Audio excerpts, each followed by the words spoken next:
Hi అండి, బాగున్నారా? Welcome to lucky vlogs. నేనైతే 15 డేస్ నుంచి అస్సలు ఖాళీ లేదండి. కబోర్డ్ వర్క్ అయితే చేయిస్తున్నాము. సో నేనిప్పుడు చెప్పాలనుకున్న విషయం ఏంటంటే, ప్రతి ఒక్క వ్యక్తికి కూడా సొంత ఇల్లు కొనుక్కున్న తర్వాత ఇల్లు అందంగా ఉండాలి, కబోర్డ్స్‌తో ఉండాలి అనుకుంటాము. కానీ మాకేం జరిగిందంటే, మేము కరోనా టైంలో ఇల్లు తీసుకోవడం వల్ల ఎప్పుడు ఇల్లు కంప్లీట్ అవుతుందా? ఎప్పుడు ఇంట్లోకొచ్చేద్దామా అనుకున్నాం. కానీ కబోర్డ్ వర్క్స్ విషయమే మేము మర్చిపోయాము. తర్వాత పిల్లలు, హడావిడి అలా 6 ఇయర్స్ అయిపోయింది. ఇంక ఇప్పుడైతే కబోర్డ్స్ చేయించుకుందామని ఫిక్స్ అయ్యి మాట్లాడితే దీంట్లో చాలా రకాల కబోర్డ్స్ అయితే ఉన్నాయండి. ప్లేవుడ్ ఉంది. ప్లేవుడ్‌లో యాక్రిలిక్ లామినేషన్ అది చాలా కాస్ట్ ఉందనమాట. So next option aluminium. Aluminium మా పిల్లలతో నాకంత సేఫ్ అనిపించలేదు. సో తనేం చెప్పాడంటే హెచ్‌డిహెచ్ఎంఆర్ అని వచ్చిందండి. అది కూడా చాలా బాగుంది. బడ్జెట్ ఫ్రెండ్లీగా ఉంటుందని చెప్పి చూపించాడు. సో మాకైతే నచ్చాయండి. మేమైతే హెచ్‌డిహెచ్ఎంఆర్‌లో మ్యాట్ గ్లాసు ఉంటుంది. గ్లాస్ అయితే ఎంచుకున్నాము. పిల్లలు ఉన్నవాళ్ళు, పెద్దవాళ్ళు ఉన్నవాళ్ళు దయచేసి వినండి. ఇల్లు కొనుక్కోగానే కబోర్డ్ వర్క్ చేయించుకోండి. మొత్తం షిఫ్ట్ అయిన తర్వాత వర్క్ చేయించుకోవాలంటే ఇగో ఇలానే ఉంటుంది.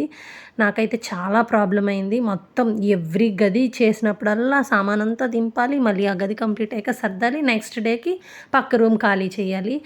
రూమ్స్ ఎలా ఉన్నా కానీ కిచెన్ చేసినప్పుడు మాత్రం నాకు చాలా బాధ అయిందండి. ఎందుకంటే నాకు చిన్న పాప కదా!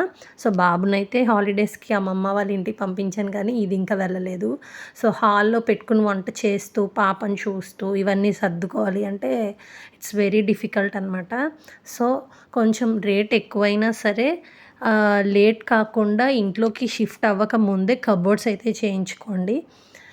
కావాలంటే గృహప్రవేశం బడ్జెట్టే తగ్గించుకోవాలి తప్ప కబోర్డ్స్ మాత్రం వాయిదా వేసుకోకూడదు. లేదు మేము సర్దుకోగలము, నాట్ ఎన్ ఇష్యూ అనుకుంటే గనక మీరు షిఫ్ట్ అయిన తర్వాత కూడా చేయించుకోవచ్చు. ఇదైతే కిచెన్ అండి. నేను ఇందాక చూపించిన ర్యాక్ అయితే బద్దలు కొట్టేసి బాక్స్ ఫిట్టింగ్ చేస్తానని చెప్పాడు. ఇదైతే పైన అనమాట. సో ఇన్వర్టర్స్ అవి పెట్టుకుంటాం కదా అని చెప్పి గాలి వెళ్ళడానికి అలా పెట్టాడనమాట. సో ఇవన్నీ హెచ్‌డిహెచ్ఎంఆర్‌లోనే గ్లాస్ అనమాట. అంటే గ్లాస్ క్వాలిటీ అంటే గ్లాసీ లుక్ వస్తుంది. గ్లాస్ కాదు. మాడ్యులర్ కిచెన్స్ కాబట్టి ఎవ్రీ వుమన్‌కి ఉంటుంది కదా! కిచెన్ మాడ్యులర్‌గా చేయించుకోవాలి అని అందరివి చూస్తూ ఉంటాం కదా! సో నేను కూడా మాడ్యులర్ కిచెన్ అడిగాననమాట. సో ఇవైతే ఎయిమ్స్ బ్రాండ్ వాడివండి. 15 ఇయర్స్ వారంటీ అయితే ఇచ్చాడు. స్టెయిన్‌లెస్ స్టీల్ అని చెప్పాడు. 3 బాస్కెట్స్ అయితే తీసుకున్నాననమాట. ప్లేట్స్‌కి, గ్లాసెస్‌కి అండ్ మన కట్లరీ ఉంటుంది కదా! కట్లరీ దానికి. అండ్ ఇంకొకటొచ్చేసి సెపరేట్‌గా సైడ్ స్టాండ్ వస్తుందనమాట. మొత్తం 4 అయితే వచ్చాయి. సో ఇంకో విషయం ఏంటంటే ఇదొచ్చేసి గిన్నెలు పెట్టుకునే బాస్కెట్ అనమాట. దానికైతే వాళ్ళు కొలుచుకుంటున్నారు ఫిట్టింగ్ ఎలా చేయాలా అని చెప్పేసి. ఇతను చాలా ఇళ్ళకైతే మాకు తెలిసిన వాళ్ళకి చేసాడండి.